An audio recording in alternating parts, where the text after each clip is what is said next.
Aku ditilang terus dipaksa biar kuliah. Ya Allah, Pemotor cewek cekcok tak mau ditilang. Polisi sebut jangan mentang-mentang anak wartawan. Viral video di media sosial terjadinya cekcok antara pengendara motor dan polisi lalu lintas. Diketahui cekcok terjadi di Jalan Raya Wilayah Hukum Satlantas Polresta Bogor pada Selasa 14 November 2023.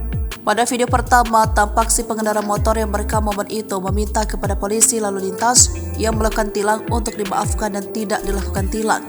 Si pengendara motor yang diketahui seorang remaja wanita itu ditilang lantaran tidak memakai helm. Namun dalam rekaman, si remaja wanita itu berdalih karena rumahnya dekat dan berkali-kali meminta kebijakan polisi untuk tidak dilakukan tilang. Selain itu, si remaja wanita itu tidak terima ada salah satu polisi yang merekam dirinya saat ditilang hingga terjadi cekcok antara si remaja wanita dengan si polisi tersebut.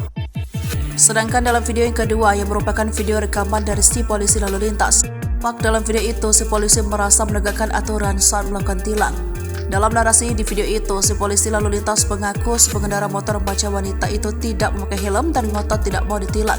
Tidak mau ditilang lantaran si remaja wanita itu mengaku anak wartawan dan si polisi mengaku merasa ditekan persoalan anak wartawan. Namun dalam video versi si polisi lalu lintas itu, si remaja wanita menjawab semoga anak dan keluarga si polisi sehat selalu. Viralnya video antara kedua belah pihak yang cekcok itu justru menuai tanggapan dari warganet yang menyaksikan video tersebut. Ada warganet yang mendukung sikap si polisi lalu lintas dalam menegakkan aturan, ada pula warganet yang meminta kebijakan dari si polisi terhadap si remaja wanita tersebut.